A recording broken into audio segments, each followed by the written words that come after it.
If you buy a pint at 2 p.m. on a Tuesday, you'll pay £3 a pint, and you're probably an alcoholic. Fast forward to 8 p.m. on a Saturday night, and that same pint in that same pub will cost you £8. Although I don't drink alcohol, so this doesn't really affect me. But that's not really the point. We don't ignore things that don't affect us on this channel. This is known as dynamic pricing, or surge pricing. On paper, it's like taking a shit in the woods in the middle of winter. A bit of a pain in the ass, but ultimately nobody got hurt. But now every company and their dog is trying to incorporate it into their business model. And during a cost of living crisis where people are trying to budget more than ever, it's causing more headaches than speed eating ice cream. Let's look at how it works, when it's applicable, and when it really fucking isn't. Part 1. The price is right. Dynamic pricing, or surge pricing, is where a business changes its prices when market conditions change. It's basic supply and demand economics. More people want thing price go up. Few people want thing price come down. Another great example is egg-shaped chocolates in March. Before Easter Sunday, you're going to pay a premium, but after Easter Monday, you're going to get shed loads of the stuff for pennies on the dollar. Way back in the day, market vendors would adjust their prices based on factors like the time of the day, seasonality, and local demand. This would all be done by hand. The first industry to embrace the modern dynamic pricing techniques that we're used to today was the airline industry. In the 1970s, airlines used algorithms and so-called yield management systems to adjust their ticket prices based on factors like seat availability, time until departure, and your historical booking data. Next up was e-commerce, when some smart-ass realized that all of our shopping experiences are different, so it'd be a piece of piss to show custom deals to each of us. But it would be equally as easy to spike the price when the algorithm thinks they're able to shake more money out of us, like a high school bully in a lunchroom. When Jeff first launched his little bookshop, if a book went out of print but you had a copy to sell, the dynamic pricing algorithm would assume that people would pay a Scrooge McDuck amount of money for that book. And if that didn't put you off, the $3.99 delivery price would. Yeah, but that was 200 years ago. They're not going to conduct business like that today. Oh, wouldn't they, me in a hat? Because this says differently, as does this article about the FTC's current investigation into Project Nessie. No, not that one, the modern version of Amazon's original dynamic pricing algorithm that in 2023 made them an extra $1 billion. That's $6.43 in today's money. Then Google and Yahoo took out patents, which allowed them and them alone to use our search history to change the prices of the things we want to buy. A prime example of this is used to be charged more if you were browsing for products on an iPhone or a MacBook because they assumed you had money to burn, which, you know, is a fair assumption. Most Mac fanboys would buy a turd if it had the Apple logo engraved into it. And yes, even though I had a business account, they wouldn't let me record in the store, which is why the camera is outside and this shot looks weird. Then in the 2010s, ride-sharing apps like Uber and Lyft realized this was a great way for them to make more when the demand went up, like during a hostage situation when people are fleeing for their lives. I'm Ron Burgundy.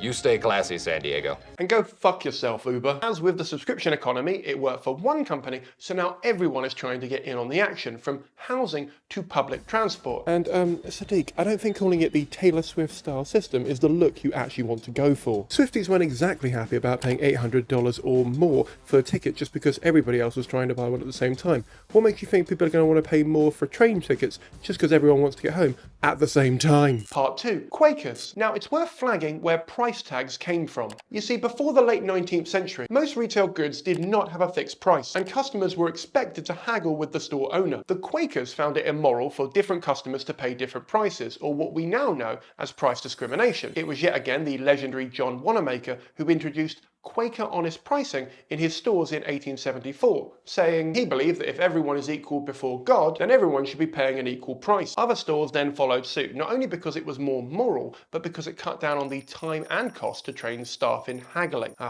If only they had robots back then, they could have cut down the staff costs completely. Part 3. What's the big issue? Well, voiceover Simon, prices usually don't change that often, and the reason for that is actually beneficial to both the customer and the business. If I want to take my fictional family bowling, I don't expect it to cost $500 for a single lane just because it's half term. Equally, if I want to get away from my fictional family for a few hours and drink away the pain, I don't expect pub chains like Slug and Lettuce and Yates to charge me more during peak hours.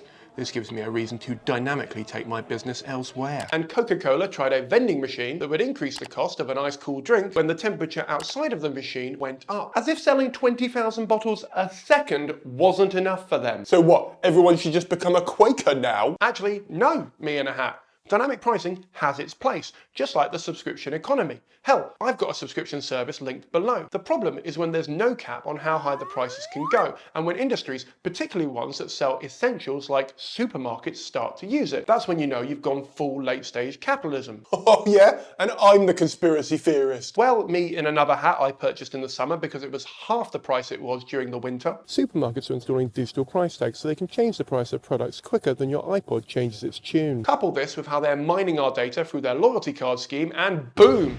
You've got a shareholder's wet dream. And it's not just them. Take Ticketmaster for example. They've given artists the choice to turn on dynamic pricing, and record labels are loving it. Now you might be thinking, Surely this is just a free market system.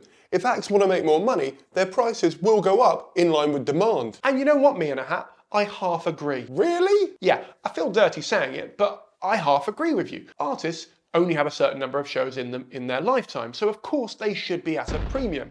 And if they can make more money, they can and should. But there still needs to be a cap on those prices, or else only the 1% or even the 0.1% can enjoy live music, and everyone else has to remortgage their home to get a seat at the metaphorical table. It's worth flagging that Billy Joel has been fighting this fight for years, and I'll let him explain how. You don't sell the first couple of rows of No, I got tired of looking down. The first row tickets are always scalper tickets. So there are always somebody who paid way too much money to be a big shot and sit in the front row. Get down and go, screw this.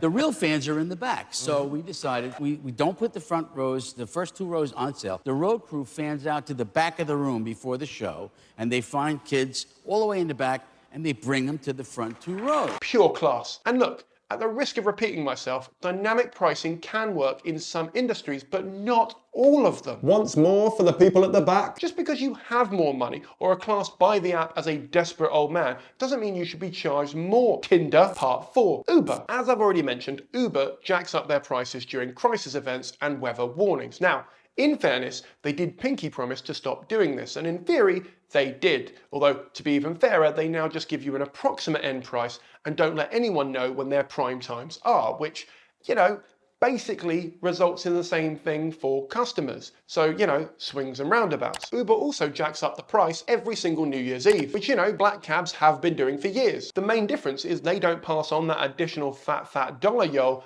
to the drivers. Now, according to former Uber board member Bill Gurley, surge pricing incentivized 70 to 80% of drivers to work later into the night because they knew the fees would be higher. Although this sounds great, when you are financially incentivizing something, people will game the system. In this case, drivers collectively held off accepting rides in certain areas until the price went up to a level that they were happy with, leaving loads of people alone in the early hours of the morning without a ride home. Oh, and in totally unrelated news, Uber knows when your phone battery is about to die, and so are most desperate for a lift, so they jack up the price then. Part 5. What can we do about it? Not a lot. This is usually the point in the video where I like to say that we can vote with our wallets and just not play their games. The problem is a lot of dynamic pricing is coming to household essentials, which, are hard not to purchase if we, want to eat. It's also in a lot of industries where we are buying on emotion, so we are willing to pay a little bit extra for that experience, like a concert, which again is really hard to avoid. Like, what are we supposed to do? Not support our favourite singers? I don't think so. Ultimately, dynamic pricing is here to stay until we, the great unwashed, demand that it's removed industry by industry.